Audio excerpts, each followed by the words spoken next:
Hello. नमस्कार दोस्तों। आज के दिन हमने क्या ट्रेड किया वो देखेंगे, उसके बाद हम कल के दिन कैसे ट्रेड कर सकते हैं वो देखेंगे। तो उससे पहले मैं आपको डिस्क्लेमर दे दूं, ये वीडियो मैं सिर्फ एक एजुकेशन पर्पज के लिए बना रहा हूँ। अगर आपको ट्रेडिंग करना हो तो पहले अपने फाइनेंशियल एडवाइजर से एडवाइस ले, उसके बाद में ट्रेड करें। मैं कोई सेबी रजिस्टर्ड एडवाइजर नहीं। अब हम बात करें आज के दिन आरबीआई की पॉलिसी थी, तो मेरा तो सीधा से आरबीआई की पॉलिसी हो चाहे कुछ भी हो, मेरी स्ट्रेटेजी के ऊपर ही काम करता हूँ। तो मैंने सेम स्ट्रेटेजी अपनाई, सेम टाइम पे अपनाई। यहाँ पे आप देखो 23,000 की पुट को मैंने हेजिंग के लिए बाई किया। दूसरा 25,700 की कॉल को मैंने हेजिंग के लिए बाई किया। दूसरा मैंने क्या किया, 24,650 की पुट को सेल किया, तो 24,800 की कॉल को सेल किया। यहाँ पे आप देखो दोनों जो मैंने हेजिंग के लिए बाई किया, इसमें मेरे लगभग 60 रुपीज गए थे, यहाँ पे लगभग 120 रुपए गए। यहाँ पे आप पुट की साइड में मार्केट वेबसाइट में जाने के कारण मुझे लगभग 6300 रुपए का प्रॉफिट हुआ। तो यहाँ पे आप देखो तो लगभग 1,000 रुपए का लॉस हो गया।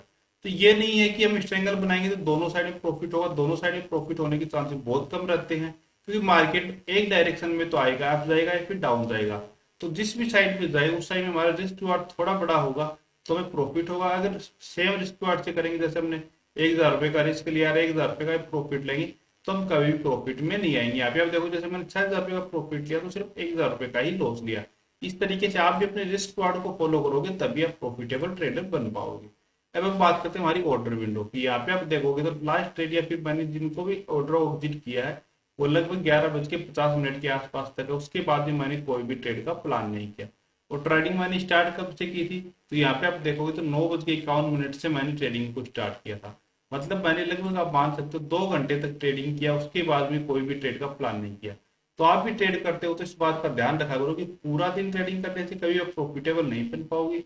सही रिस्क रिवार्ड, सही डिसिप्लिन अपनी स्ट्रेटेजी के हिसाब से करोगे, चाहे कम टाइम करो, उस टाइम पे आप प्रॉफिटेबल जरूर बन पाओगे।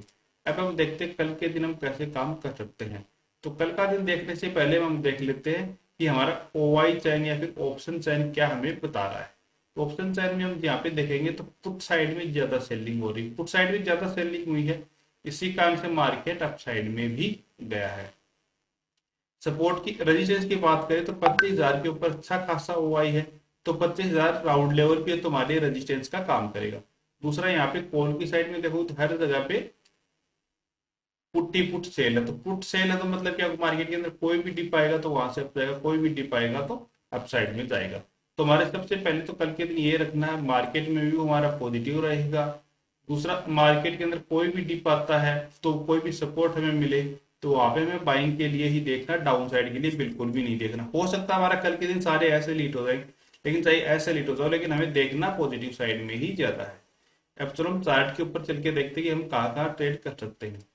तो पहला ट्रेड तो हमारा ये रहेगा कि प्लेट ओपन होने के बाद में अपसाइड में निकलता है तो फिर हम अपसाइड के लिए ट्रेड का प्लान कर सकते हैं। दूसरा, अगर नीचे की साइड में आता है तो सपोर्ट की बात करें तो ये जो वीक निकला हुआ है ये हमारे लिए सबसे अच्छा सपोर्ट रहेगा, 24,775।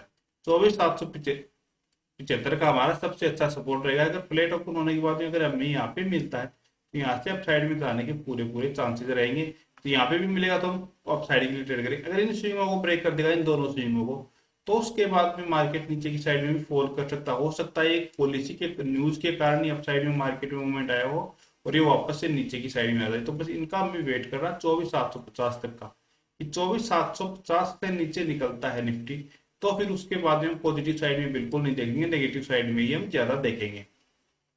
अगर गैप अप ऊपर हो जाता है, गैप अप की स्थिति में मार्केट का चांसेस यही है कि मार्केट एक रेंज ही बनाएगा या फिर छोटा मोटा नीचे की साइड में सेलिंग आएगा, फिर अप साइड में जा सकता है। तो गैप ओपन होता है, 5 मिनट की कैंडल रेड बनाता है तो हमें नीचे की साइड में ट्रेड बना कर सकते हैं। और कहाँ तक कर सकते हैं, आज की जो क्लोजिंग आई है यहाँ तक के लिए हम ट्रेडिंग का प्लान कर सकते हैं। इससे ज्यादा हमें बिल्कुल भी नहीं देखना है, लेकिन यहाँ तक हमें ट्रेड का प्लान नीचे की साइड में कर सकते हैं। अगर आप ये ट्रेड नहीं लेते हो तो फिर यहाँ पे आता है तो फिर सपोर्ट की तरह यहाँ पे एक ट्रेड का प्लान आप कर सकते हो।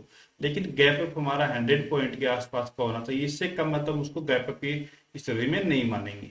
अगर आपको वीडियो पसंद आए तो चैनल को सब्सक्राइब कीजिए। Okay, thank you.